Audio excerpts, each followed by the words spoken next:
시청자 여러분 안녕하십니까. 투자손자병법의 임동석입니다. 주말 즐겁게 잘 보내셨습니까? 지난 주말에는 어린이날이 끼어 있어서 우리 아이들 굉장히 좋아하는 날이었는데요. 아이들과 즐겁게 재밌게 좀 잘 보내는 그런 시간 가지셨는지 모르겠습니다. 어쨌건 좋은 시간 잘 가졌으리라 믿고요. 오늘 순서 시작을 하겠습니다. 자, 저희 방송 지상파 DMB 채널 U1에서도 함께 하실 수 있습니다. 즐거운 날이 끼어 있었던 지난 주말이었지만 우리 주식 투자자 입장에서 볼 때는 주말에 그다지 좀 마음이 편하진 않았던 것 같습니다.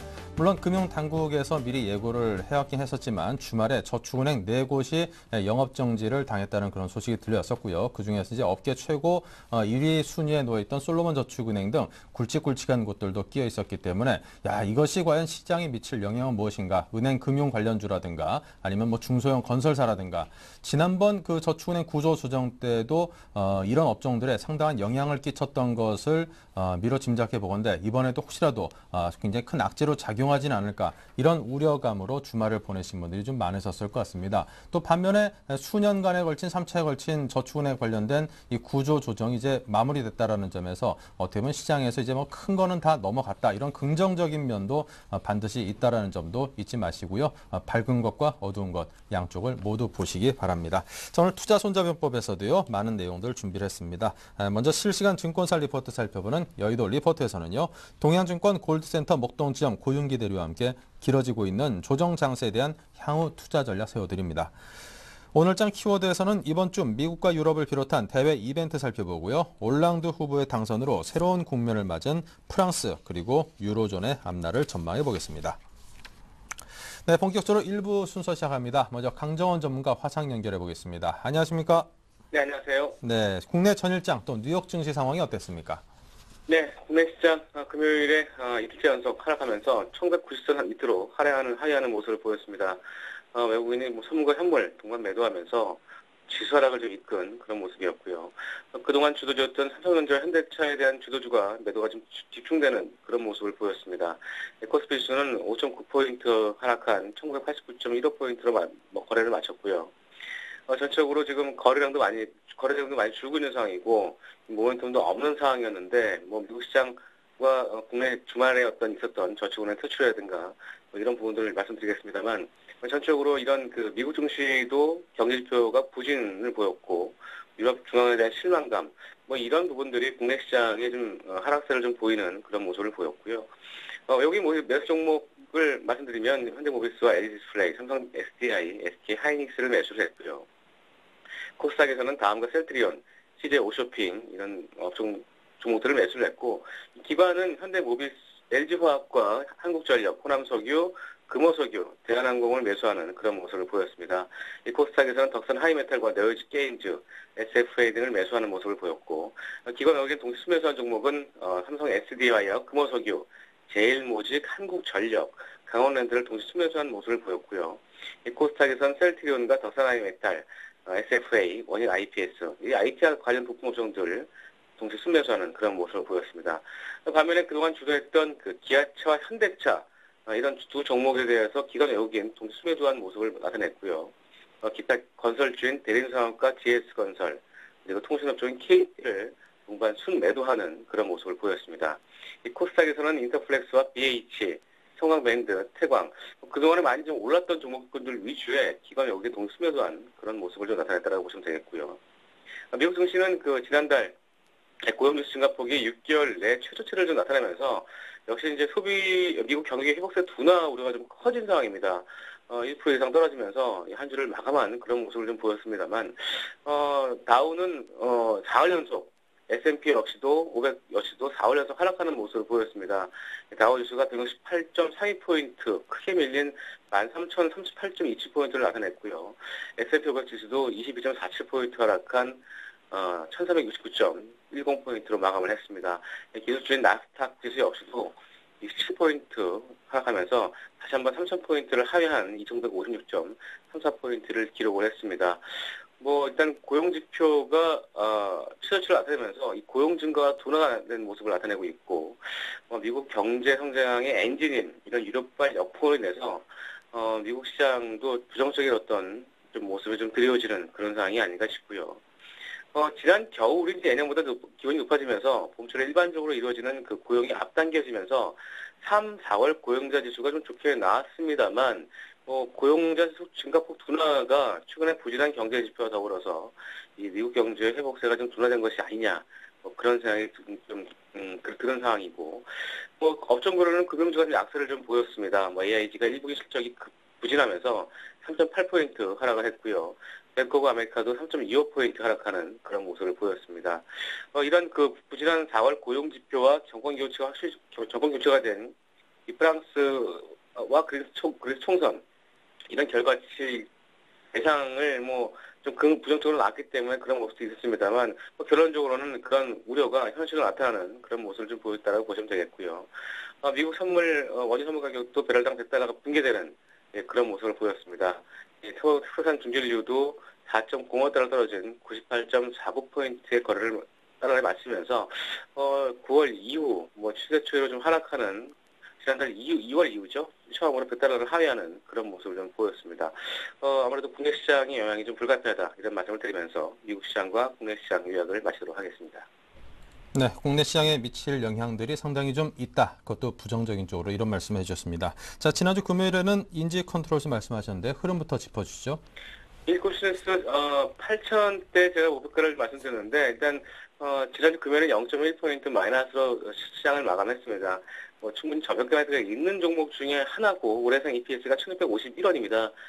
지난주 금요일 대비 종가 PER 4.5배 정도 수준밖에 안 되는 저평가 매트가 있는 상황인데, 일단은 기술적으로는 나쁘지 않습니다만, 일단은 시장에 대한 어떤 그 우려가 좀 있는 상황이기 때문에 제가 제시한 목표가 6,900원만 하회하지 않는다면 개혁적으로 보유 전략을 제시해드리겠고요. 원칙적으로 이 정도만 하회한다면 손정도 대응하시는 게 맞다, 그런 말씀을 드리겠습니다. 네, 자, 오늘 장의 관심 종목 무엇입니까? 네, 오늘 관심 종목은 SL을 제시해드리겠습니다. SL도 자동차 부품 업종입니다. 이 본사를 거점으로 해서 중국과 북미, 인도 이런 총 15개의 계열 회사를 거느리고 있고요.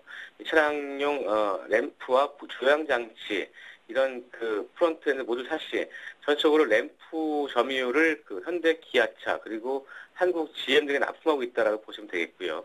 국내 시장 점유율은 72%를 차지하면서 1위 업체다라고 보시면 되겠습니다. 국내 최초로 LED 램프, 헤드램프를 장착하면서 기술력이 뛰어난 그런 업체고요. 투자 포인트는 네 가지를 들 수 있는데요.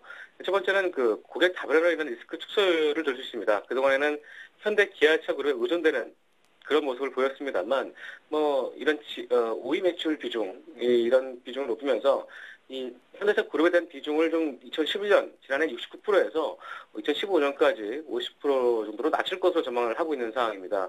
현재 GM에도 빠른 수주를 좀 보이면서 확대되고 있는 상황이기 때문에 이런 고객에 편중된 이런 모습의 리스크를 좀 해소할 수 있는 그런 여지가 있다라고 보시면 되겠고요. 두 번째는 LED 램프의 시장 확대를 줄 수 있는데요. LED 램프는 할로겐이나 이런 HID, 수온 램프, 나트륨 램프를 말하는데, 이런 램프에 비해서 크기가 작아서 디자인면에서 우수한 그런 상황이고요. 글로벌 완성 업체 품질 차이가 크게 줄어든 상황에서 이 디자인 차별화가 빠르게 보급되고 있는 그런 상황입니다. 하지만 LED 램프의 높은 가격 때문에 고급차 위주로만 적용되고 있습니다만, 최근에 LED 칩 가격 인하로 인해서 LED 램프 적용 차량이 좀 확대되고 편준화되고 있는 모습을 좀 보여주고 있고, 이런 부분이 동사가 국내 최초로 LED 램프를 적용시킨 이런 업체로서 상당히 긍정적인 그런 모습을 보인다라고 보시면 되겠고요. 추가에는 기아차의 K9의 이 전자식 변속 레버도 개발을 했습니다. 이 레버는 독일 BMW에서만 제품을 공급하는 그런 상황이었는데, 이 SL이 이 전자식 변속 레버를 개발하면서 이 기존의 기계식 연결의 어떤 레버가 아닌 전자통신 제어로 이 기어를 바꾸는 첨단 시스템을 개발하면서 상당히 획기적인 그런 모멘텀이 됐다라고 보시면 되겠고요. 세 번째는 실적 호전 부분과 기관 매수를 들 수 있는데요. 올해 실적은 지난해 대비해서 대폭 증가할 것으로 전망되고 있습니다. 특히 이제 해외 판매량이 좀 증가하면서 해외 자회사들의 지분법 이익도 크게 늘어날 것으로 전망되고 있는데요. 매출액과 영업이익은 각각 410%와 23% 증가한 6,030억과 300억대를 전망하고 있고, 특히 이제 단기 순이익이 지분법 이익을 포함해서 1,000억 원대에 육박한 990억을 전망을 하고 있습니다. 뭐 이런 부분이 종사의 그 실적 호전으로 좀 기대할 수 있는 상황이고, 올해 그 예상 EPS가 2,916원대고 적정 밸류에이션은 29,000원대까지 볼 수 있는, PE 10배 수준이 29,000원대까지 볼 수 있는 그런 밸류에이션 매력이 있는 상황이라서 뭐 현 시점 매수가 좀 가능한 그런 패턴이 아닌가 싶은데, 오늘 시장에 영향을 받기 때문에 이런 부분을 참고하더라도 일단 빠진 주가에서 좀 매수 관점에 좀 유리하지 않나 그런 생각이 들고요. 기관 역시도 4월 10일 이후부터 91만 주 연속 수매수를 보이고 있는 부분, 이 부분 투자 포인트로 제시하도록 하겠습니다. 네, SL에 대한 기업에 대한 설명드렸고요. 가격대는 어느 정도로 잡고 갈까요? 네, 지금 시장을 19,300원대로 출발했는데요. 지금 19,000원 초반대는 좀 매수가 가능한 그런 패턴이 아닌가 싶습니다. 목표가는 22,000원대를 제시해드리겠고요. 손절가는 18,500원. 하지만 짧게 보겠습니다. 18,500원 하회 시에 손절을 대응하시기 바라겠습니다. 네, 자, 지금까지 강정헌 전문가와 함께했습니다. 감사합니다. 네, 고맙습니다.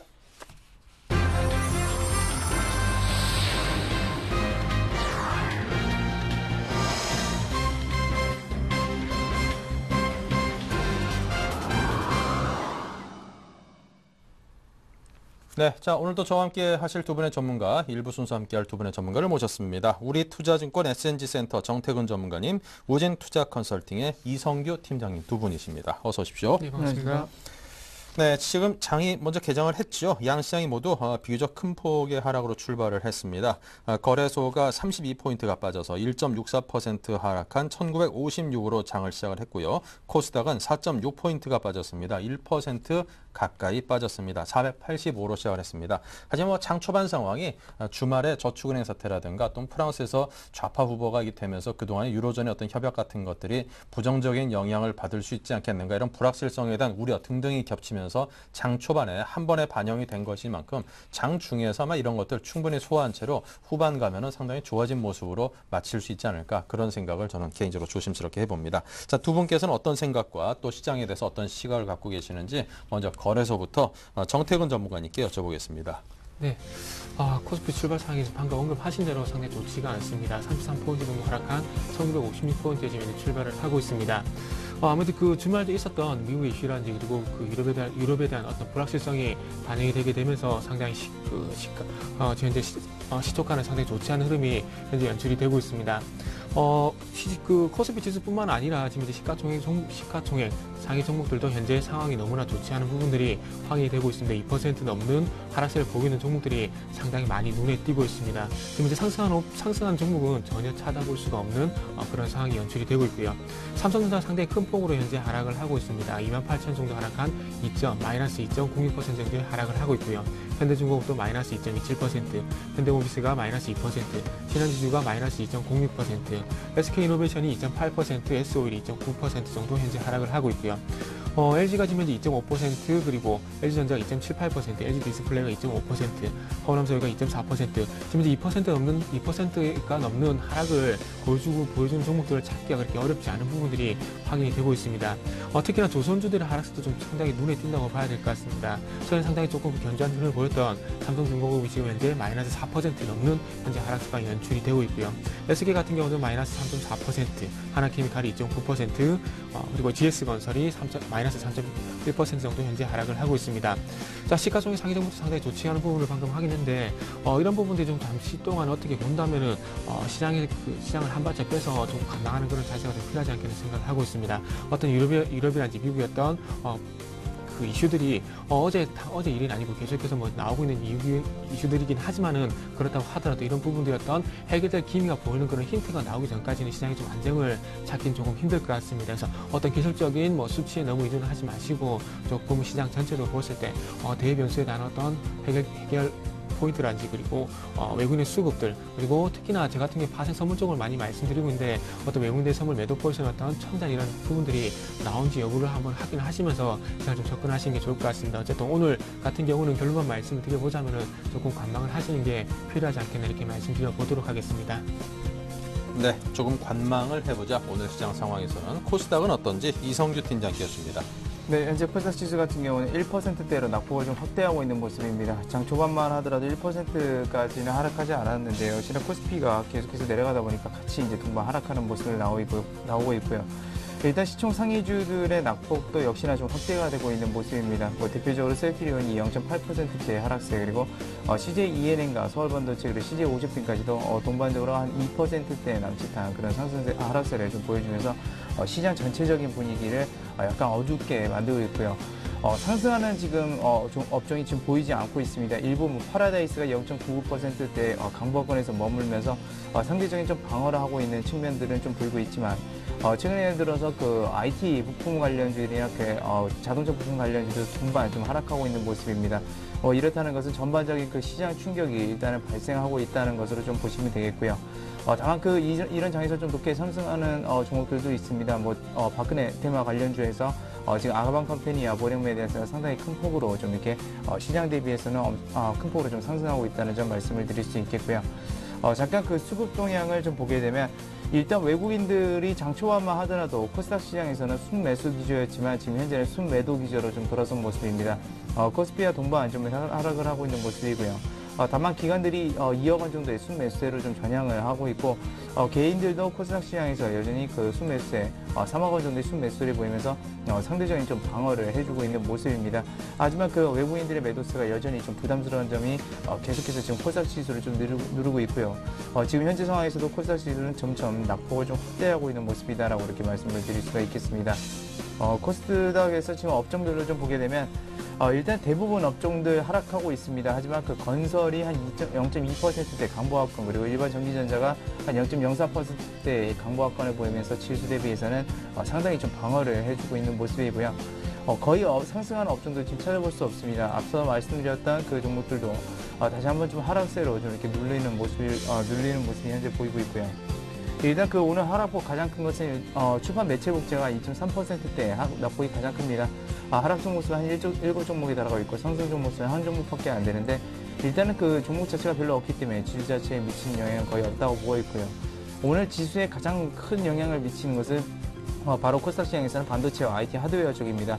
반도체가 1.9%대 하락세, 그리고 IT 하드웨어가 1.5%대 하락세를 보이면서 코스닥 지수를 좀 급격히 큰 폭으로 좀 하락으로 누르고 있다는 점 말씀드릴 수 있겠고, 그 뒤를 보게 되면 대부분이 코스닥 IT 쪽에 낙폭이 좀 많이 나오고 있습니다. 그리고 덩달아서 소프트웨어 쪽도 1.2%대 하락세, IT 부품이 1.3%대 하락세를 보이고 있고, 최근에 좀 강세를 보였었던 운송장비 부품도 역시 오늘 장에서는 맥을 못 추고 있습니다. 1.3%대 하락세를 보이면서 전반적인 코스닥 분위기 누르고 있다라고 이렇게 말씀드릴 수 있겠습니다.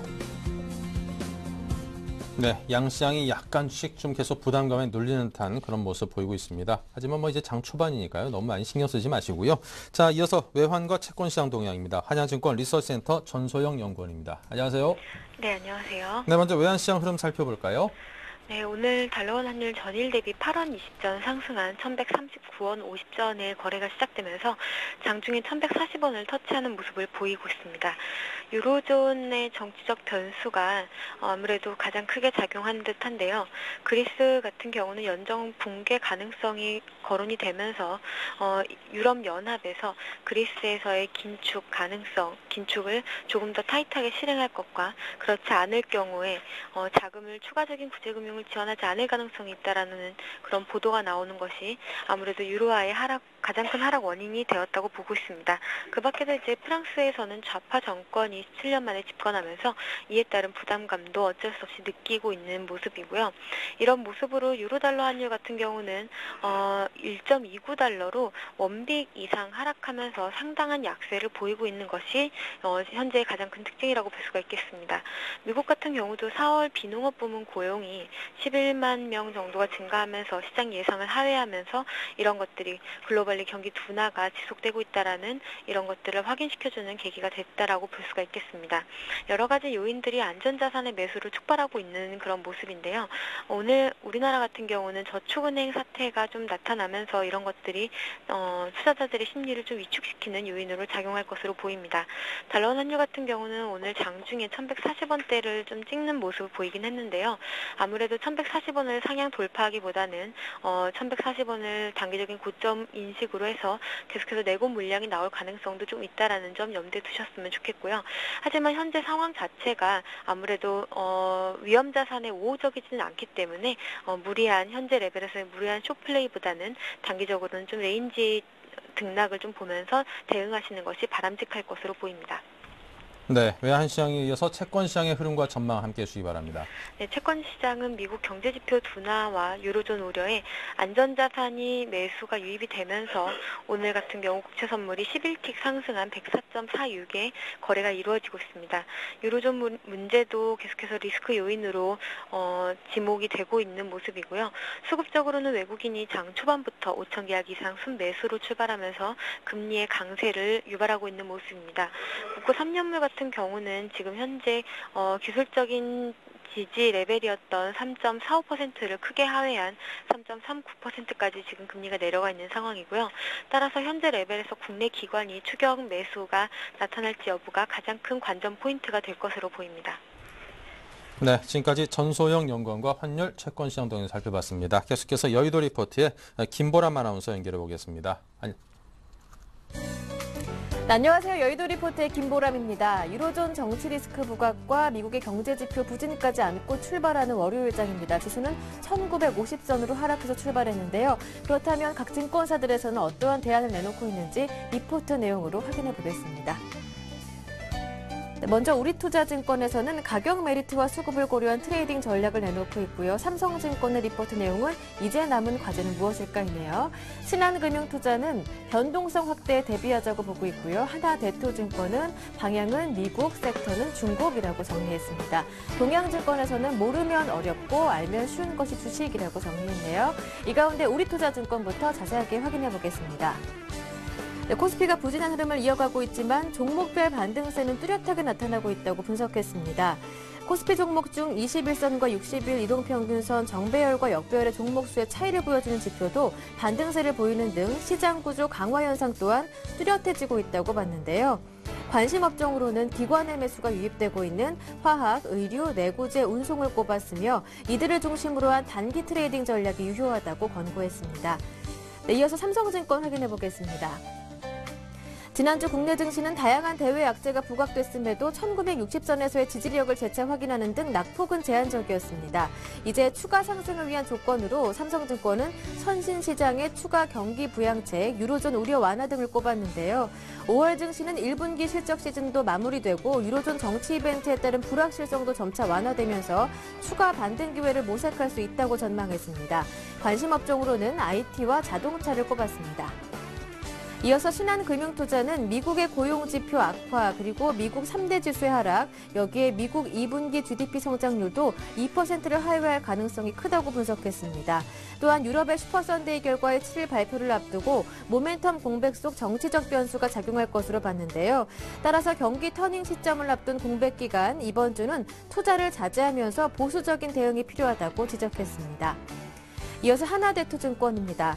미국의 4월 고용지표 둔화는 추세의 문제라기보다는 회복 속도의 문제로 봐야 한다고 지적했는데요. 한편 유로존의 선거는 시장 불안을 가중하는 것 또는 단기 불확실성 해소라는 상반된 영향력을 가져올 수 있다고 평가했습니다. 이렇게 미국과 유로존의 영향이 이번 주 초반 시장의 약세 심리를 가중시킬 것으로 내다봤는데요. 반면 중국 경제 지표 발표가 집중되어 있는 주 중반 이후부터는 중국발 모멘텀을 기대해 볼 수 있다고 지적했습니다. 따라서 관련 업종으로 운송, 기계 업종에 관심을 둘 것을 권고했습니다. 네, 마지막 동양증권 리포트 내용은 전화 연결 통해서 좀 더 자세하게 알아보도록 하겠습니다. 오늘은 동양증권 골드센터 목동지점의 고윤기 대리 전화 연결되어 있습니다. 안녕하세요. 네, 안녕하십니까? 네, 모르면 어렵고 알면 쉬운 것이 주식이라고 하셨는데요. 제대로 알기가 또 어려운 게 주식이기도 하죠. 이번 주 흐름 동양증권에서는 어떻게 내다보고 있습니까? 네, 현재 글로벌 주식시장을 보게 되면 가격 관점에서는 크게 우려할 만한 변화가 없는 상황이라 볼 수 있습니다. MSCI 선진국 지수와 신흥국 지수는 연초위에 각각 8.6%와 11.8%의 수익률을 기록하고 있는데요. 연중 고점 대비 저점까지 하락률은 마이너스 5.1%와 마이너스 6.7%로 상승폭 대비 하락 비율은 36%와 38% 수준으로 강세장에서도 흔히 경험할 수 있는 조정 수준으로 이렇게 판단이 되고 있습니다. 이렇듯 지금 국내뿐만 아니라 글로벌 증시 전반적으로 뚜렷한 방향성을 찾지 못하고 있는 이유는 경기 모멘텀과 리스크의 변화가 혼재되어 있기 때문이라고 볼 수 있는데요. 글로벌 경기 모멘텀이 여전히 약세를 나타내고 있지만 글로벌 매크로 리스크 인덱스가 안정을 되찾기 시작한 4월 말 이후에는 반등 시도가 지속적으로 나타나고 있습니다. 1분기 국내 기업 순이익 전망치는 1개월 전 대비해서 4.3% 하향 조정됐지만 2, 3분기 그 이익 전망치는 최근 2주 동안 상향 조정되었기 때문입니다. MSCI 코리아 12개월 EPS 전망치도 6주 연속 지금 상향 조정 추세를 유지하고 있습니다. 이번 주 이슈 중에 하나는 5월 6일에 그 집중된 유럽 선거 결과인데요. 일단 프랑스 대선 결선 투표, 그리고 세르비아 대선 1차 투표와 이탈리아 지방자치단체 선거, 그리고 그리스 총선 등을 둘 수 있습니다. 향후 유럽 재정 위기를 어떻게 극복해 나가야 할 것인가에 대한 정치 지도자들의 어떤 견해와 국민 여론이 수렴되는 계기로 보여지는데요. 특히 프랑스 올랑드 그 당선자 같은 경우에는 EU 신재정 협약에 대한 일부 그 수정을 주장을 했지만 전면적인 부정이 아니라 적용을 완화하는 방향으로 선회를 했기 때문에 정부 주도로 성장과 고용을 강화해야 한다는 주장은 금융시장에 긍정적으로 전망이 되고 있습니다. 한국 증시 같은 경우에도 내부적으로는 지금 거래대금이 의미 있게 저점을 통과한 것으로 판단이 되고 있는데요.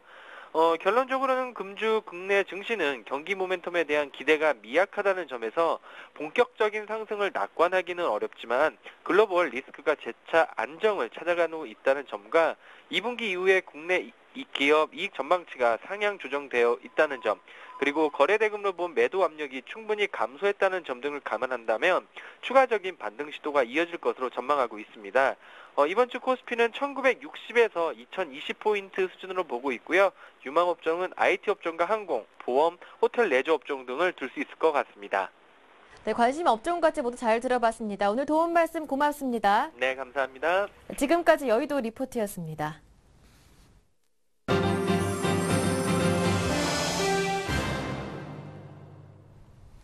네, 계속해서 최병곤 샘플러스 전문위원과 함께 하겠습니다. 수익률을 높여랍니다. 안녕하십니까? 네, 안녕하세요. 네, 오늘 장이 양시장 모두 31포인트, 3포인트 정도 양시장 빠져 있습니다. 오늘 장 흐름부터 짚어주시겠어요?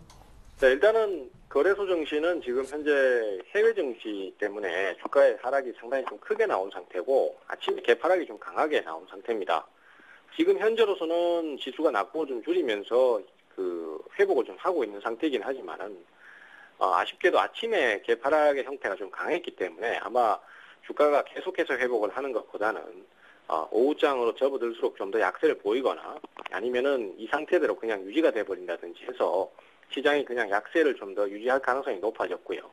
앞에서도 많이 말씀드렸던 것처럼 지금 당장은 거래소 같은 경우에 특별한 모멘텀을 가지거나 단기적인 탄력을 보여주는 종목이 없는 상태이기 때문에 일단 중장기적인 관점에서 아주 길게 보신다면은 보유가 가능하거나 매수가 가능한 상태지만 단기적인 대응에서는 아무래도 비중을 좀 반등 줄 때 축소시키거나 아니면 대응을 안 하는 편이 낫다라는 말씀을 많이 드렸습니다.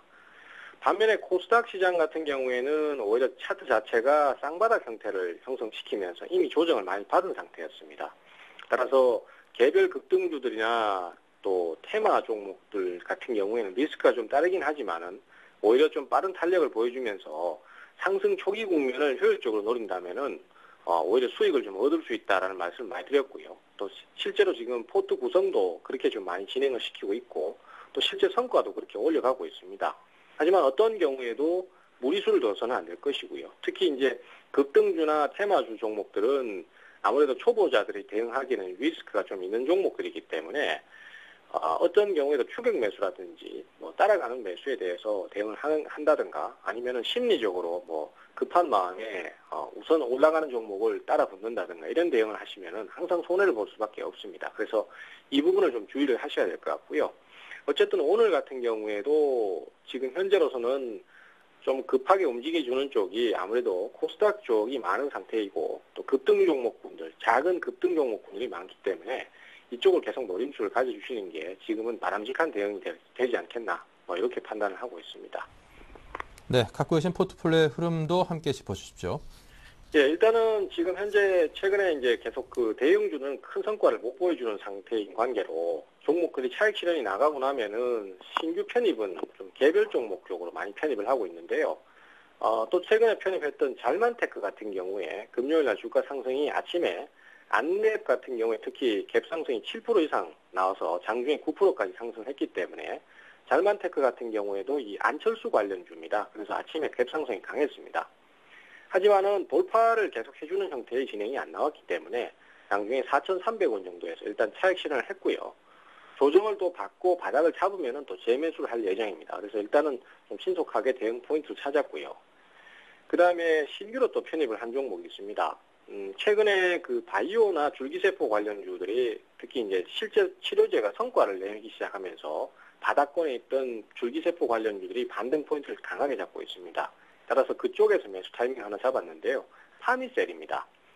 일단 전체적인 차트상 패턴이 바닥 탈출을 하는 형태이고 그 다음에 차트상으로도 이중 바닥을 형성하고 있는 상태이기 때문에 좀 더 안정성이 높다라고 할 수 있겠습니다. 하지만은 변동성이 큰 관계로 분할 매수를 하시는 게 아무래도 유효하고요. 금요일 날은 7,000원 정도 매수를 했습니다. 하지만 지금 현재로서는 좀 더 올라 있는 상태인데요. 뭐 아직까지는 그래도 매수를 하실 수 있기 때문에 눌림 몫시에 공략 포인트를 좀 더 가져가실 수 있겠습니다. 목표가는 8,000원 정도 보고 있고요. 손절가는 6,400원으로 좀 짧게 그렇게 잡고 있습니다.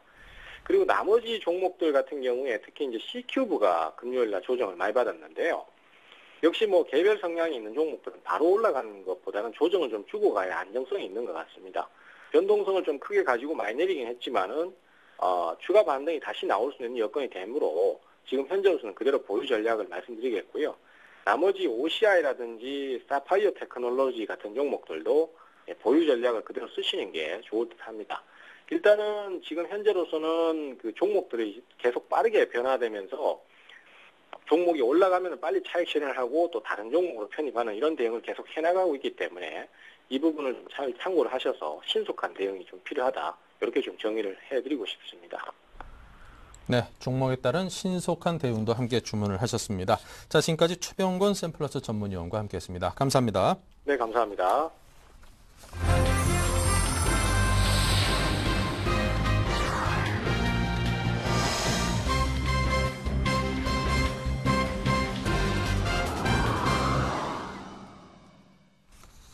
네, 본격적으로 오늘의 투자 전략을 짜보겠습니다. 오늘장 키워드부터 시작합니다. 먼저 정태근 전문가께 듣겠습니다. 네. 뭐 이번 주 키워드뿐만 아니라 뭐 지난주에 나왔던 소식들을 먼저 한번 살펴봐야 될 것 같습니다. 뭐 결론적으로 먼저 말씀드려 본다면 일단 나올 수 있을 만한 악재는 일단 다 나왔다고 좀 봐야 될 것 같습니다. 유럽의 어떤 선거 이슈라든지 그리고 미국의 어떤 그 고용으로 인한 어떤 경기에 대한 이슈라든지 이런 부분은 다 나온 것 같습니다. 그래서 어쨌든 결론적으로 좀 좋은 방향으로 나오면은 시장이 좀 우쪽으로 가겠지만 어쨌든 안 좋은 방향으로 좀 나오다 보니까 시장은 좀 상당히 큰 충격을 이제 받고 있는 부분들이 이제 확인이 되고 있습니다. 자, 일단 먼저 뭐 미국 쪽부터 한번 살펴보게 된다면은 지난 주말에 뉴스를 보셔서 잘 아시겠지만 비농업 부분 특히나 고용지수가 상당히 안 좋게 나왔습니다. 그렇다 보니까 이런 부분들 어떤 경기 둔화에 대한 우려감 그리고 미국의 마찬가지로 추가 부양책에 대한 얘기가 나오게 되면서 이런 부분이 나올지 안 나올지 그 어떤 그 논란에 대한 부분들이 서서히 좀 부각이 되고 있습니다. 자, 지난주 수요일날 ADP 민간 고용이 11만 9천 건을 기록하게 되면서 주말에 예정이었던 정부 발표 비농업 부분 고용자 수는 안 좋게 날 가능성은 그 어느 때보다 조금은 예상을 할 수 있는 부분이 아닌가 좀 생각을 하고 있습니다. ADP 민간 고용에 말 그대로 민간 부분 고용에 정부에서 어떤 나오는 공공 일자리를 더하게 된다면은 미국 주말에 발표하는 금요일에 발표하는 비농업 부분 고용이라 보면 될 것 같은데요. 어쨌든 그 ADP 민간 고용이 선행 지표 역할을 하기 때문에 여기에서 어떤 민간 고용자 수가 큰 폭으로 증가하지 않았기 때문에 어떻게 본다면은 지난주 금요일 정부에서 발표하는 비농업 그 취업자 수는 안 좋게 나올 수밖에 없지 않았나 이렇게 좀 생각을 하고 있습니다. 자, 어쨌든 뭐 결론적으로 안 좋게 나왔고요. 그렇다면 여기 안 좋게 나온 이 고용 지표에 대해서 연준에서 어떤 판단을 할지가 앞으로 좀 상당히 좀 중요할 것 같습니다. 자, 시장 전문가들은 어떤 그 미국의 어떤 연준이 어떤 반응을 할 만큼의 악화된 것은 아니다. 그리고 뭐 계절적인 요인이 작용하게 되면서 안 좋게 나온 것이기 때문에 연준에서 추가 부양책이 안 나올 가능성이 크다 이런 얘기를 하고 있습니다. 이런 부분은 어떻게 반 정도 나눠본다면 동의를 할 수 있는 부분도 있고요. 동의를 안 할 부분도 분명히 있다는 겁니다. 그래서 이 부분의 판단은 시장 전문가들이 하는 것이 아니라 미국 연준 의장이라든지 그리고 버냉키 의장이 판단을 하는 거기 때문에 우리가 섣불리 부양책이 나온다 안 나온다 그 부분은 판단할 이유는 없을 것 같습니다. 하지만 조금 힌트가 될 수 있을 만한 부분들이 이번 주에 샌프란시스코 연준 의장이라든지 그리고 필라델피아 연준 의장 이런 그 리치몬드 연준 의장이라든지 이런 연준 의장들이 각 지방 연준 의장들이 어떤 의회 연설이라든지 이런 부분들이 예정이 돼 있기 때문에 여기에서 지금 현재 그 매파 그리고 비둘기파 각각 그 나뉘어서 지금 현재 예정이 되는데 이 사람들이 지금 어떤 생각을 가지고 있는지 어떤 판단을 하는지가 좀 상당히 좀 중요할 것 같습니다. 그래서 여기에서 어떤 이 연준 의장들이 어떤 생각을 하고 있고 어떤 의견을 갖고 있는지 여부가 조금 추가 부양책에 좀 힌트가 되지 않겠나 이렇게 좀 생각을 하고 있고요. 그래서 이 사람들이 어떤 힌트를 한번 체크를 해보시는 게 좋을 것 같고 어쨌든 4월 FOMC에서는 어떤 비둘기파적 성향에서 매파적인 성격 즉 어떤 그 금리 인상이라든지 그리고 조금은 긴축으로 가야 된다는 그런 그 매파적인 성향이 상당히 강해졌기 때문에 이 매파적인 성향이 얼마만큼 비둘기적인 성향으로 조금 완화적인 성향으로 좀 바뀌는지 거의가 1차적으로 좀 중요할 것 같습니다. 그래서 이 부분이 어떻게 보면 6월 FOMC에 좀 반영이 될 가능성이 크고요. 그리고 일시적으로 현재 고용지표가 안 나온 부분이기 때문에 5월달, 6월달 추가적으로 안 좋게 나왔을 경우에 어쨌든 추가적인 액션이 나올 가능성이 크지 않겠나 좀 생각을 하고 있고요. 물론 그 4월달 FOMC에서 버냉키 의장이 주택지표 그리고 고용지표가 안 좋게 나온다면은 앞으로 추가적인 부양책을 할 수 있다는 그런 의지를 보였습니다. 그래서 고용지표 앞으로 안 좋게 나오는지 한번 보셔야 될 것 같고요. 그리고 주택지표 같은 경우에 지금 안 좋긴 하지만은 주택시장이 그리고 주택지표가 추가적으로 안 좋은 상황은 아니라는 겁니다. 그렇기 때문에 지금보다 주택시장이 더 악화가 됐을 경우에 어떤 버냉키의 어떤 주장을 뒷받침을 할 수가 있기 때문에 이 부분도 지표라든지 그리고 연준 의장의 어떤 성향들이라든지 이런 부분도 계속 좀 체크를 해야지 될 것 같습니다. 그래서 어쨌든 추가 부양책 물론 나오면 좋을 것 같습니다. 저도 마찬가지로 나오면 좋겠지만은 이런 부분들이 실질적으로 지금 이제 2차 부양책까지 나왔지만은 실질적으로 실물 경기에 크게 어떤 영향을 주지 못하고 있기 때문에 자칫 잘못하면 어떤 그 버냉키 의장이 의뢰하고 있는 부분 그리고 각 매파적 성향의 연준 의장들이 걱정하고 있는 인플레이션으로 연결이 될 수가 있기 때문에 조금만 더 어떤 신중한 어떤 판단이 있어야 되지 않겠나 이렇게 좀 생각을 하고 있습니다. 자, 미국 쪽을 지나서 유럽 쪽도 한번 가보게 된다면은 선거에 대한 이슈 어떻게 보면 우리나라 그 총선에 이제 대통령 선거뿐만 아니라 이제 유럽 쪽 선거도 계속 신경 써야 될 것 같고요. 그리고 이제는 좀만 지나면은 중국이라든지 그리고 브라질 같은 중남미 쪽도 신경을 써야 되는 것이 아닌가 좀 이렇게 생각이 되고 있습니다. 자, 프랑스 대선 같은 경우는 아무래도 그 좌파 성향의 어떤 올랑드 후보가 대선이 당선이 됐습니다. 근데 조금 그 많은 분들이 좀 착각하고 있는 부분이 좌파 성향은 성장 정책이 우선이 절대 아닙니다. 성장 정책이 우선이 아니고 어떤 성장보다는 분배 쪽이 상당히 큰 게 좌파 성향 좀 보시면 될 것 같은데 지금 우파 성향이 어떤 대통령이라든지 그리고 총리들이 나서고 있는 긴축 정책이 너무나 시장에 큰 효과를 주지 못하다 보니까 분배 위주의 어떤 좌파 성향의 어떤 그 후보들이 우파적인 성향, 즉 성장 쪽으로 옮겨갔다는 겁니다. 그래서 지금 좌파 성향의 대통령들이 성장 위주의 어떤 그런 그 성장 지향적인 어떤 성격의 정당이 아니기 때문에 조금 이 부분은 착각을 좀 안 하셨으면 좋겠습니다. 그래서 어쨌든 결론적으로 올랑드 후보가 당선이 되게 되면서 강력한 재정 긴축보다는 이제 성장이 조금 필요하지 않겠나 그런 얘기가 서서히 떠오르고 있고요. 그렇다 보니까 아무래도 메르켈 총리 그리고 사르코지 대통령이 맺었던 신재정 협약 강하게 추진을 했었죠. 이 부분이 조금 흔들릴 가능성에 대한 부분도 얘기는 좀 나오는 것 같습니다. 하지만 각 나라별로 어떤 조약이 아닌 어떤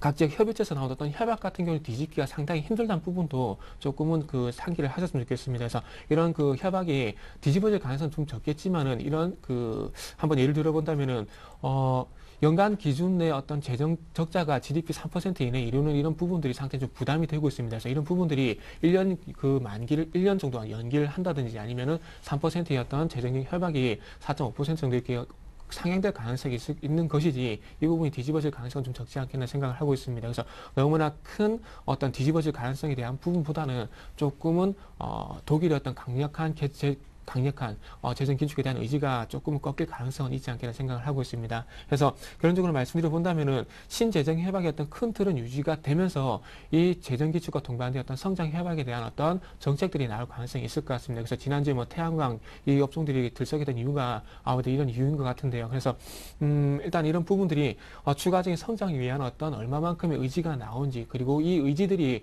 얼마만큼 금융 정책이라든지 신재정 협약에 대해서 흔들리시면 않는다면은 조금은 긍정적으로 봐도 되지 않겠나 생각을 하고 있습니다. 그래서 단기적으로는 악재가 맞지만은 장기적으로는 어떤 성장이 필요하기 때문에 조금만 긍정적인 시각을 가져서도 좀 되지 않겠나 이렇게 말씀드려 보도록 하겠습니다. 네, 자 정태근 팀장의 오늘장 키워드였고요. 자 계속해서 이성규 팀장께서는 어떤 내용을 준비하셨습니까? 네, 일단 저도 거의 비슷한 내용이라고 볼 수가 있겠는데요. 일단 올랑드 후보가 당선이 됐습니다. 그래서 새 국면을 이제 맞이하는 프랑스라 이제 볼 수가 있겠는데 뭐 큰 이변 자체는 역시나 없었습니다. 기존에 예측하고 있던 것이 어차피 올랑드 후보가 당선될 것이다 이런 얘기들이 있었고요. 그렇기 때문에 어찌됐건 유럽도 독일과 원래 프랑스가 각각 긴축을 계속해서 주도를 하면서 그런 상황들을 만들어 왔는데 이제 그런 반대의 양상들이 벌어질 가능성이 있다는 높다라는 그런 기대감들은 일단 적용을 하고 있습니다. 그리고 그리스 총선에서도 지금 보게 되면 일단은 그 기존 주정당 같은 경우 이제 여당이죠. 여당 같은 경우가 물론 거기는 크게 판도가 바뀌진 않았지만 약간은 위축된 모습을 보이고 있고 실제로 그 기존 주당에서 지금 얘기하는 것은 긴축 완화 이쪽보다는 구제 금융에 대한 조건을 어느 정도 합의하겠다 이런 얘기들로 나오고 있습니다. 그래서 간접적인 그런 것들은 이제 크게 뭐 긴축이냐 아니면 긴축 완화냐 이런 쪽으로 봤을 때는 그리스도 그쪽 부분으로 긴축 완화 부분으로 간다라고 이렇게 볼 수가 있겠고요. 방금 전에 좀 소식이 하나가 나온 것이 있는데 오바마 대통령이 그 올란도 그 당선자를 지금 미국으로 방미를 하라고 이렇게 얘기가 나왔죠. 왜 그런지 자세히 생각해 보시면 될 겁니다. 미국은 계속해서 긴축 완화를 하기 위해서 노력을 하는 나라고 유럽에서 독일이나 프랑스가 기존에 이제 막고 있었습니다. 그런 것들을 막고 있었는데 일단은 그 G2 중에 유럽의 G2 중에서 프랑스에 어떻게 보면 반대파 양상들이 나왔다라는 거 그런 점들로 좀 발빠르게 미국도 움직이고 있다라고 이렇게 볼 수가 있겠고요.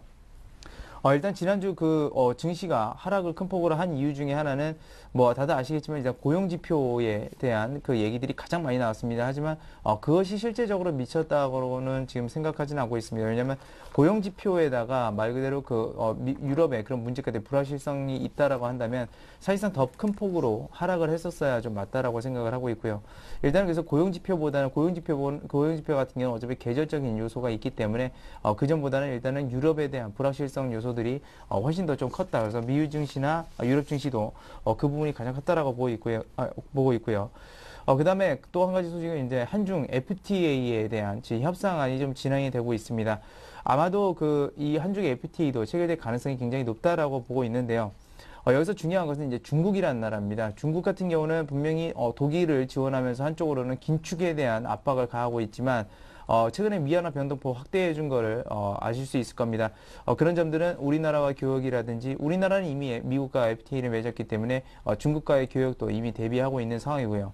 어느 정도 미국에게 그런 위안화 변동폭 확대해 주면서 교역에 대한 그러니까 미국의 어려움을 어느 정도 해결하려고 하는 측면들도 있습니다. 그러니까 그 양쪽을 지금 다 쥐고 있는 것은 이제 중국이라 볼 수가 있겠죠. 그래서 물론 미국과 유럽의 얘기도 상당히 중요하겠지만 지금부터는 중국이 어떤 액션을 취하는가가 지금 세계 경제의 가장 큰 문제라고 이렇게 볼 수가 있겠습니다. 근데 미국과 유럽은 사실상 시간이 필요합니다. 양적 완화를 하는데 왜 시간이 필요한지는 뭐 좀 이따가 자세히 말씀드리겠지만 그런 시간이 필요한 상황에서 중국이 FTA를 해주게 됐을 때는 그 시간을 벌게 됩니다. 그랬을 경우에는 긴축 완화는 나오진 않을 겁니다. 당분간 나오지 않을 가능성이 굉장히 높다라고 보고 있고요. 일단 미국이 어느 정도 교역을 통해서 재정 적자를 메꿔 나가야지만 그 이후에 그 양적 완화를 할 수 있다는 걸 좀 말씀을 드리겠고 그래서 전반적인 순환매 좀 차원들이 계속해서 돌 가능성이 높습니다. 아니면 지수 자체는 계속해서 부진할 가능성이 있다라는 거 좀 염두를 해두시기 바라겠고요. 그래서 코스피 지수 같은 경우는 약 1920선에서 한 2020선 정도의 그 변동폭이 크게 확대되는 구간에서 움직일 것으로 좀 예상되고 있으니까 이 점 참고하시기 바라겠습니다. 네, 자 계속해서 업종별 투자 전략으로 화제를 넘겨봅니다. 정태근 전문가님. 네. 일단 지난주 업종 동향부터 한번 살펴봐야 될 것 같은데요. 지난주 외국인들 같은 경우에 운수 장비를 3,600억가량 그리고 화학업종을 3,600억가량 매도를 했습니다. 그리고 기관 같은 경우에는 화학업종을 2,900억, 3,000억 가까이 매수를 했고 그리고 전기가스 업종을 620억 정도 매수를 했습니다. 그리고 반면에 운수 장비를 1,600억 정도 매도를 했었고요. 주초 향상 이렇게 그 매수한 업종, 매도한 업종 이렇게 짚어드리고 있는데 운수 장비 업종 3,600억 정도 매수를 했지만 지난주 목요일, 금요일 같은 경우에 상당히 조금 이 매수 폭이 좀 힘이 빠지는 부분들이 확인이 됐었습니다. 그래서 이런 부분들 조금 참고를 하시고 지금 오늘 장 같은 경우 외국인들이 운수 장비, 전기전자, 화학 가릴 것 없이 전체적으로 이제 매도를 하고 있기 때문에 지금 이제 지난주 하고 있기 때문에 당장에 어떤 매수할 만한 접근 업종은 아직까지 없지 않겠나 생각을 하고 있습니다. 그리고 뭐 전기가스 업종 최근에 조금 그 경기 방어주 성격, 그리고 뭐 전기 요금에 대한 이런 부분들이 부각이 되면서 좀 반등을 주고 있긴 하지만 조금 단기적인 어떤 흐름이나 좀 보시는 게 맞지 않겠나 저는 그렇게 좀 생각을 하고 있고요.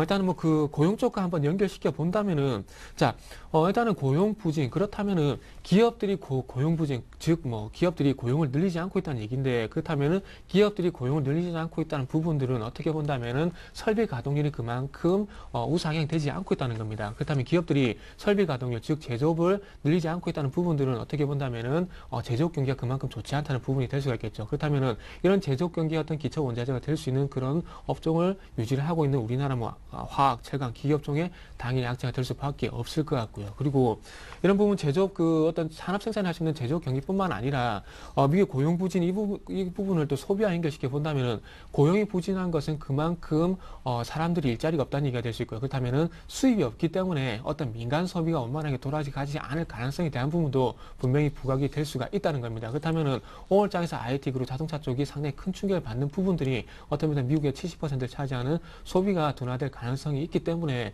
조금 부각이 되는 것 같습니다. 그래서 지금 현재 뭐 소비, 뭐 산업 생산 가릴 것 없이 지금 현재 양쪽으로 다 악재가 되고 있기 때문에 제가 보기에는 굳이 접근할 업종은 좀 없지 않겠나 좀 생각을 하고 있습니다. 그래서 어떤 그 서두에 어떤 그 방송 시작 때 말씀드렸듯이 이번 주는 관망이 좀 필요하다 말씀을 드렸는데 시장이 빠질 때 수익이 낸다는 건 어떻게 본다면 욕심이지 않나 그렇게 생각을 하고 있습니다. 시장이 빠질 때는 어떻게 본다면 쉬어가는 게 답일 것 같고요. 그리고 대신에 시장이 올라갈 때 수익을 극대화하는 것이 좀 답이라고 생각을 하고 있습니다. 그래서 너무 이 시장에서 오늘 뭐 어떤 몇몇 테마들은 상한가의 흐름을 보여주고 상당히 강한 반대로 보여주는 종목들 분명히 있습니다. 하지만 이런 부분들은 참고만 하실 뿐이지 굳이 접근을 하셔가지고 이 시장에서 좀 욕심을 안 내셨으면 좋겠습니다. 그래서 이번 주는 업종도 그렇고 시장도 그렇고 조금은 관망이 필요하지 않겠나 이렇게 좀 정리를 하고 싶습니다.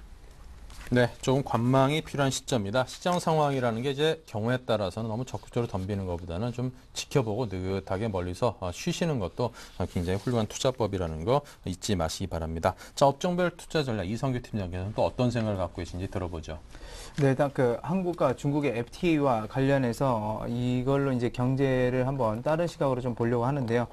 일단 그 미국의 양적 완화 얘기는 굉장히 많이 나오고 있습니다. 올 초부터 계속해서 나왔고요. 아마 올해 뭐 상반기에 한다, 뭐 3분기에 한다 이런 얘기들 나오고 있는데 지금 미국이 양적 완화를 못 하고 있습니다. 그 못하는 이유를 이제 설명을 드리자면 최근에 그 유가가 뭐 안정 추세로 가고 있습니다. 지금 WTI 같은 경우도 $100를 이탈했고요.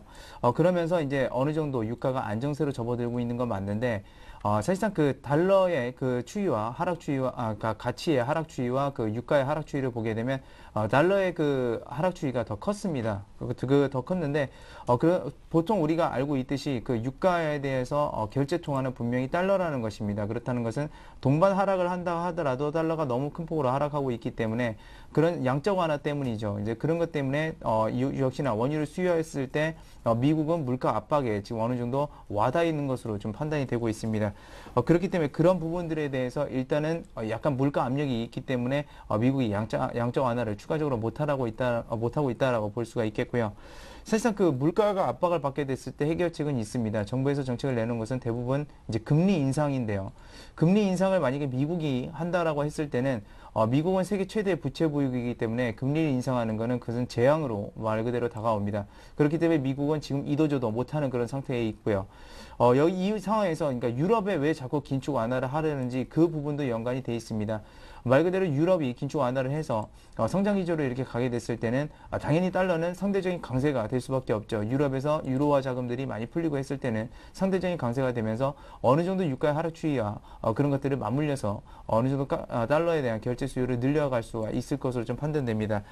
그렇기 때문에 미국이 계속적으로 유럽을 좀 압박하고 있는 상태다라고 이렇게 볼 수가 있겠는데 사실상 그렇기 때문에 시간이 그렇게 많지는 않습니다. 시간이 많지는 않고 이런 상황에서 양적 완화를 해야 된다 말아야 된다 아니면 총선이 진행되는 상황에서 굉장히 어지러운 모습들 많이 보이고 있는데요.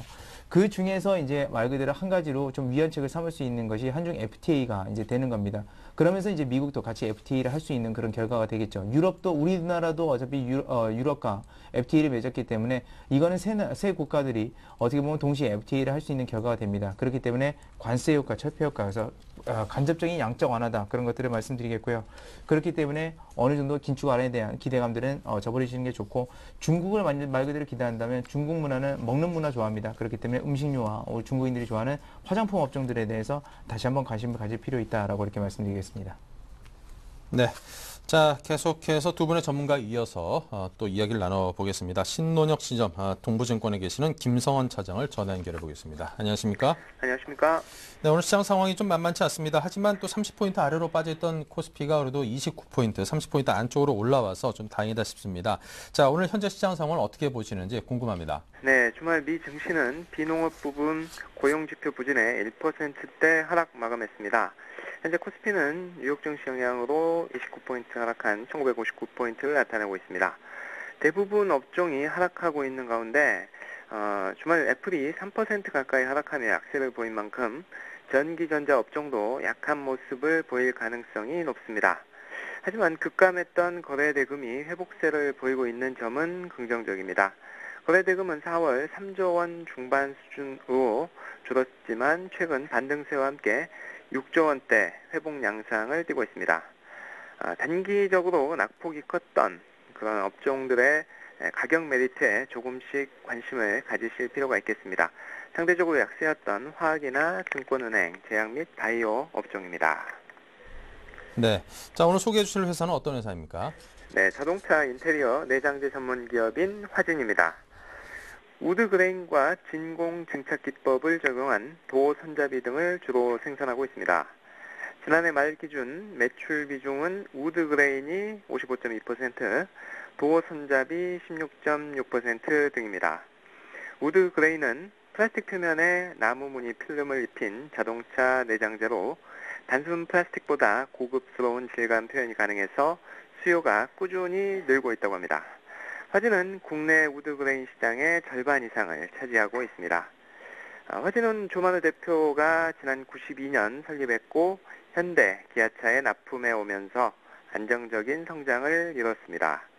현재 현대 기아차 비중은 70% 수준으로 국내 완성차 업체 의존도가 너무 높다는 지적도 있습니다.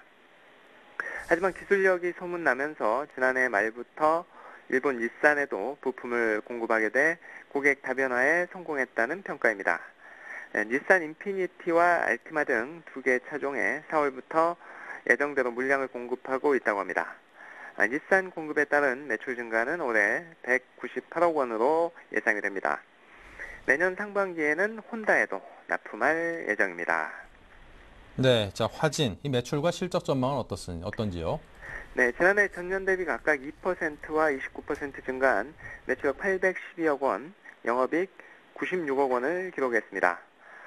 순이익은 73억 원으로 46% 증가했습니다. 매출액이 전년보다 크게 늘지 않아서 성장성의 한계를 지적할 수 있지만 들여다보면 성장성 둔화와는 거리가 멉니다. 지난해 적자 사업부였던 핸드셋 기기 외장 부품 사업을 정리했기 때문에 전체적 매출이 줄었을 뿐입니다. 올해 기존 제품의 기능을 향상시킨 발열 핸들 개발로 제2의 성장을 예고하고 있습니다. 화진은 올해 연결 기준 매출액 1,026억 원, 영업이익 144억 원을 예상하고 있습니다.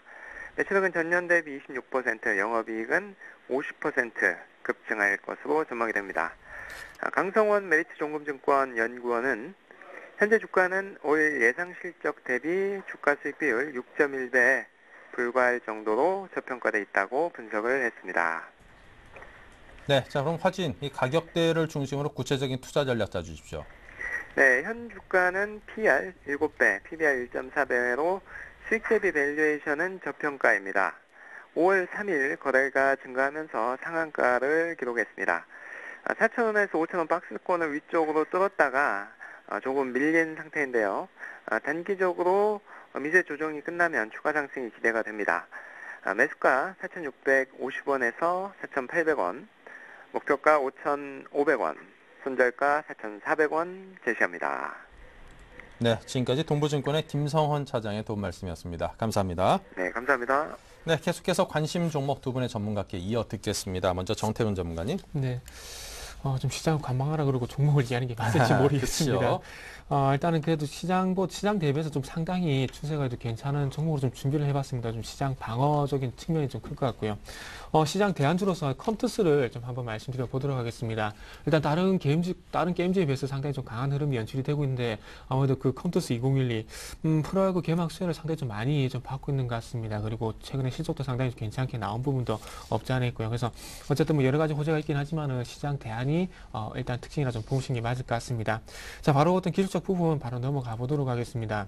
자, 먼저 수급적인 부분 먼저 한번 짚어드리고 싶은데 최근에 그 끊겼던 기관의 수급이 다시 연결해서 들어오고 있다는 부분이 특징적이라 봐야 될 것 같습니다. 4월 24일까지 기관들이 상당히 강하게 들어왔었는데요. 그리고 난 뒤에 기관들이 잠시 발을 빼게 되면서 잠시 조정이 있었는데 다시 한번 5월 2일 이후로 기관들이 이렇게 들어오고 있는 부분들이 확인이 되고 있습니다.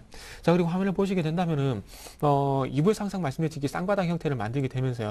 만들게 되면서 반등을 주고 난 뒤에 조정이 21선에서 마무리가 되면서 2차적인 반등이 현재 이어지고 있습니다. 그래서 지금 현재 뭐 어떤 그 쌍봉의 형태, 이중천장의 어떤 형태보다는 조금 N자형 반등이 좀 예상이 된다고 먼저 말씀 한번 드려보도록 하겠습니다. 그래서 24,000 매수가랑 24,800원 정도 생각을 했는데 지금 25,350원입니다. 그래서 지금 한번 접근을 해보시되 조금 비중을 좀 작게 하시라고 말씀드려보고 싶고요. 그리고 목표가는 한 28,000원 정도 말씀드려보고 싶습니다. 그리고 제일 중요한 손절가는 22,500원 정도 한번 말씀드려보도록 하겠습니다. 네, 자, 컴투스에 대한 이야기를 들어봤습니다. 이성규 팀장께서는 어떤 종목을? 네, 저 오늘 그 화장품 관련해서 네. 일단 준비를 해봤습니다. 일단 바이오랜드라는 기업이고요. 이 회사는 그 천연 재료를 소재로 해서 그 화장품이라든지 아니면 음식료에도 납품합니다. 그래서 앞서서 말씀드렸던 음식료나 그 화장품 관련 동반 수혜주라고 이제 볼 수가 있겠고요. 작년에 같은 경우 예상 실적이 한 10% 정도 좀 덜 나왔습니다. 그랬던 이유 중에 하나는 일단은 그 아모레퍼시픽 주 납품회사라고 할 수 있는 아모레퍼시픽이 공장 이전을 했고요.